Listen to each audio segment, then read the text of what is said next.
அனைவருக்கும் வணக்கம். நம்ம இந்த வீடியோவில் என்ன பார்க்க போறோம்னா, நம்ம போன வீடியோ போட்டதில் வந்து ஒருத்தர் கமெண்ட் பண்ணியிருக்காரு. அதாவது இந்த ஹைபிரிட் சீட் கலப்பன விதைகளுக்கும் நம்ம நார்மலாக எப்பயுமே யூஸ் பண்ணுற விதைகளுக்கும் என்ன வேறுபாடு, அது மூலியமாக வர செடிகளோ பழங்களோ எந்த மாதிரி சத்து வேறுபாடுகள் இருக்கும், எந்த மாதிரி நம்மளுக்கு வந்து தீமையா நன்மையா அப்படிங்கிறத பற்றி ஒரு காணொலி போட சொல்லியிருக்காரு. அந்த இதை பற்றி ஒரு காணொலி தான் இது.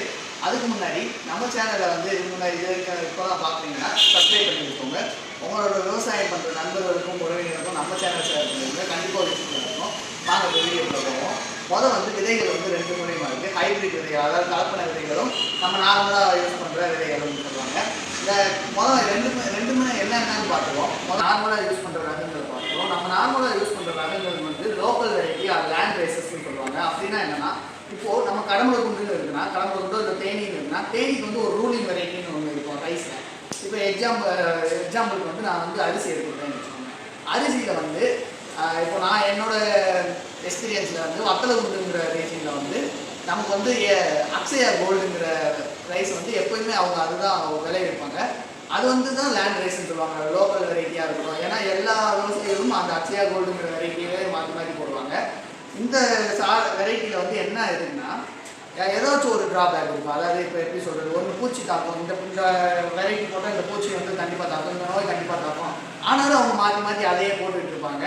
அதுதான் அந்த லோக்கல் வெரைட்டி, அது லேண்ட் ரைசஸ்ன்னு சொல்கிறது. இது வந்து இயற்கை மூலமா அந்த மகந்திர செடி, அதாவது பாலினேஷன், ஃபெர்டிலைசேஷன் தான் வந்து நமக்கு வந்து விதைகளை வந்து உற்பத்தி பண்ணோம். அதே இது வந்து ஹைபிரிட், அதாவது கலப்பன விதைகள் தான். என்னென்னா, கலப்பன விதைகள்லாம் ஒரே ஃபேமிலி, அதாவது ஒரே ரைஸுங்கிற நெல்லுங்கிற வெரைட்டியில் ரெண்டு வெரைட்டி நம்ம எடுத்துருவாங்க. அதாவது ஒன்று வந்து நல்ல மகசூல் தரக்கூடிய வெரைட்டியாக இருக்கும், இன்னொன்று வந்து நல்ல பூச்சி மற்றும் நோய் தாக்குதலுக்கு வந்து ரெசிஸ்டன்ஸாக இருக்கிற இதாக இருக்கும். அப்படிப்பட்ட இந்த ரெண்டையும் வந்து நம்ம ஒரு லேப் கண்டிஷன்ஸில் வச்சு கிராஸ் பண்ணுவாங்க. அது ரெண்டோட ஜீன்களை இணைக்கிற மூலமாக ஒரு வெரைட்டி வரும். அதுதான் ஹைபிரிட்னு சொல்லுவாங்க. அப்போ இந்த ரெண்டையும் இணைக்கிறப்போ வந்து நமக்கு மகசூல் அதிகமாக வரும், பூச்சி நோயும் தாக்காமல் இருக்கும். இந்த மாதிரி இருக்கிறது தான் வந்து ஹைபிரிட் ரைஸு, அப்படி இல்லைன்னா கலப்பன விதைகள்னு சொல்லுவாங்க. இது ரெண்டுக்குள்ள வித்தியாசம் வந்து பொதுவான வித்தியாசம் இதுதான். லோக்கல் வெரைட்டிக்கும் நம்ம ஹைபிரிட் கலப்பன விதைகள் உள்ள வெரைட்டி. முக்கியமாக ஹைபிரிட் வெரைட்டிங்கிறத கொண்டு வரதுக்கு காரணம் என்னென்னா, ஹைபிரிட்னா இப்போது ஒரு வெரைட்டியில் பூச்சி அதிகமாக தாக்குது, மகசூல் அதிகமாக வருதுன்னா, இந்த ரெண்டையும் ஒன்றா சேர்த்து உற்பத்தி பண்ணுறது தான் நம்ம ஹைபிரிட்னு சொல்லுவாங்க. இப்போது இது ஹைபிரிட் நல்லதுன்னு சில பேர் சொல்லுவாங்க, சில பேர் கெட்டதுன்னு சொல்லுவாங்க. அதை பற்றி பார்ப்போம். பொதுவாக வந்து ஹைபிரிட் மூலயமா வந்து விளைவிக்கிற காய்கறிகளாக இருக்கட்டும், பழங்களாக இருக்கட்டும், இந்த ஹைபிரிட் அதாவது கலப்பன விதைகள் மூலயமா உற்பத்தி பண்ணுற காய்கறிகளோ இல்லை பழங்களோ அதில் வந்து விலை இருக்காது. அது ஒரு பெரிய வந்து ஒரு ட்ராபேக்னு சொல்லுவாங்க. ஏன்னா அது வந்து வேறு வெரைட்டியை வந்து கிராஸ் பண்ணுற மூலயமா வரதுனால அதில் விதைகள் வந்து ஃபார்ம் ஆகாது. அப்படியே விதைகள் உற்பத்தி ஆனாலும் நமக்கு வந்து அந்த விதைகளை எடுத்து நம்ம அடுத்த போகத்துக்கு போட்டால் நமக்கு வந்து விளைச்சல் வராது. அதுதான் முக்கியமான. அதே நம்ம லோக்கல் வெரைட்டிங்கிறத பார்த்தீங்கன்னா, அது எப்பவுமே விதைகள் வந்துகிட்டே இருக்கும். நம்ம அடுத்தடுத்த மகசூலுக்கு வந்து அதை யூஸ் பண்ணி நம்ம அதை பண்ணிக்கலாம். இதுதான் விதைகள் வந்து கலப்பன விதைகளில் வந்து விதைகள் உற்பத்தி ஆகாது, இதில் வந்து விதைகள் வந்து ஃபார்ம் ஆகும். இது ஒன்று. பிறகு இந்த சத்துக்கள் பற்றி கேட்டிருந்தாங்க. அதாவது ஹைபிரிட் மூலயமா விளைவிச்ச பழங்களுக்கோ காய்கறிகளுக்கோ எப்படி சத்து இருக்கும். இந்த சத்துக்களில் வந்து மாற்றமே இருக்காது. கலப்பன விதைகளுக்கும் நான்கு விதைகளுக்கும் உள்ள சத்துக்கள் வந்து ஒரே மாதிரி தான் இருக்கும். ரெண்டு மூலியமாக வச்சுருக்கோம்.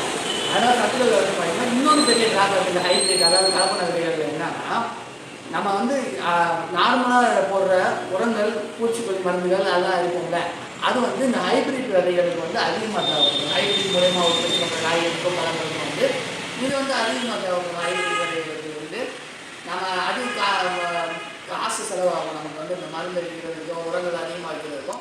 அதனாலமா இந்த மாதிரி உரங்களை நம்ம அதிகமாக வைக்கிறதுனால நம்ம சுற்றுச்சூழல் பாதிக்கப்படுறதுக்கு முக்கியமான காரணங்கள்னால தான் ஹைபிரிட் விதைகளை வந்து யாரும் பயன்படுத்துவது இல்லை. இது வரைக்கும் நான் ஒரு வேளாண்மை படித்த மாணவனால உங்களுக்கு சொல்கிறேன், ஹைபிரிட் பெஸ்ட்டாக இல்லை நார்மல் வெரைட்டி பெஸ்ட்டானா, உங்களுக்கு வந்து மகசூல் அதிகமாக இருக்கணும். எனக்கு வந்து நான் போட்ட காசை கட்டி அதிகமாக நான் எடுக்கணும், எனக்கு மற்ற எதுவுமே எனக்கு கவலை இல்லை அப்படின்னா நீங்கள் ஹைபிரிட்டே யூஸ் பண்ணுங்க.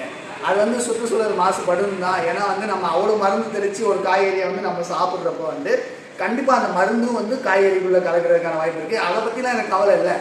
நான் வந்து மகசூல் அதிகமாக எடுக்கணும், எனக்கு வந்து நான் போட்ட காசை காட்டி அதிகமாக எடுக்கணுங்கிறவங்க அதை பயன்படுத்துங்க. இல்லை எதுக்கு நமக்கு இருக்கிற நேரத்தில் நமக்கு ஏதோ முடிஞ்ச அளவு வெள்ளாண்மை பண்ணுவோம் அப்படின்னு நினைக்கிறவங்க வந்து நார்மலாக இருக்கிற வெரைட்டியை யூஸ் பண்ணுங்கள். அதில் ஒரு சில பிரச்சனைகள் வரதான் செய்யும். நம்ம அதை சொன்ன மாதிரி பூச்சிகள் தாக்குறதா இருக்கட்டும், இந்த மகசூல் வந்து கம்மியாகிறதா இருக்கட்டும், அந்த மாதிரி வரதான் செய்யும். ஆனால் வந்து உங்கள் சுற்றுச்சூழல் பாதிக்கப்படாது. இந்த மாதிரி இருக்கிறது வந்து அதை யூஸ் பண்ணுங்கள். இப்போ ஒரு அக்ரிகல்ச்சர் படித்த மாணவனாக வந்து நான் இதை சொல்ல முடியும். இது பெஸ்ட்டு அது பெஸ்ட்டு ரெண்டு சைடுமே சொல்ல முடியாது.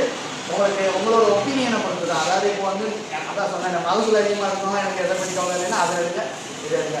இந்த மாதிரி வீடியோவுக்கு நம்மளோட சேனல் சப்ஸ்கிரைப் பண்ணி வச்சுக்கணும். மேலும் எந்த உங்களுக்கு சந்தேகங்கள் இருந்தால் கமெண்ட் பாக்ஸ் பண்ணி நான் அடுத்த வீடியோவில் போடுறேன். நன்றி, வணக்கம்.